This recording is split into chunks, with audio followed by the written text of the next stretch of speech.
Officer, another scene in the adventures of international rescue is shot at the AP Film Studios in Slough, the safety town.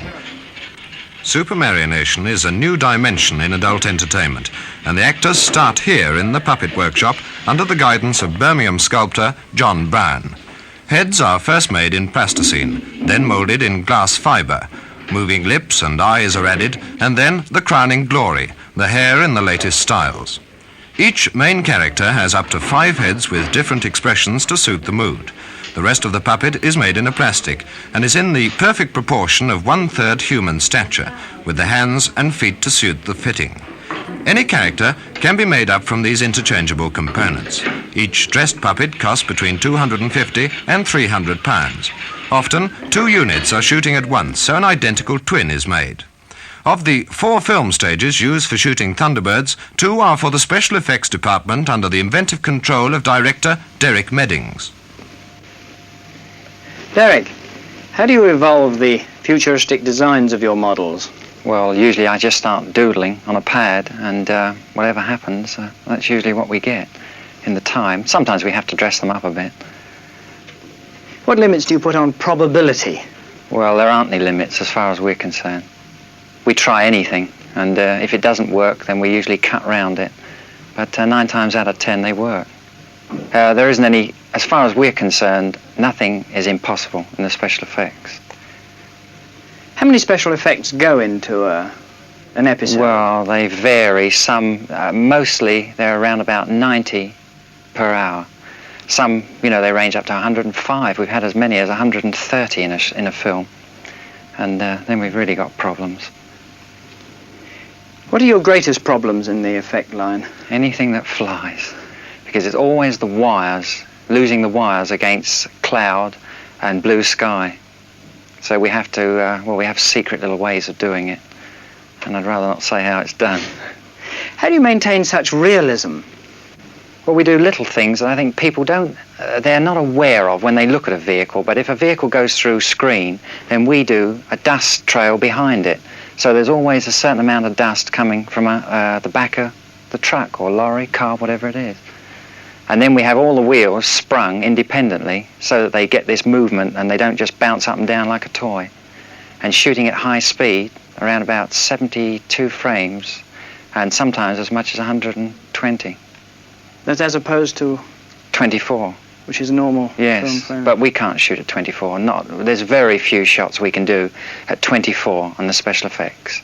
Even if we shoot water, we always have to shoot at 72 frames so that it slows it down just that right amount to give us the realism again.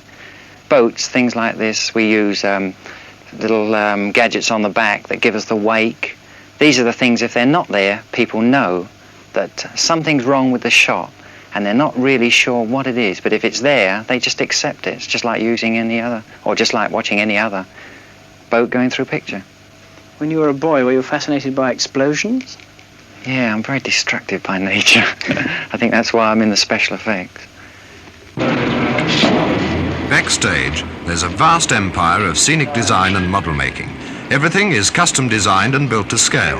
Houses, spaceports, Thunderbird craft, vehicles down to guns and watches. After use, they're either stored for the future or scavenged for new creations.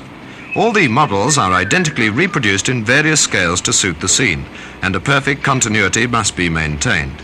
It's a model maker's paradise, spoiled only by the dirtying down process needed to give realism. Every kind of material is utilized, and the ingenuity of the operatives is endless, a great challenge that adds to the appeal.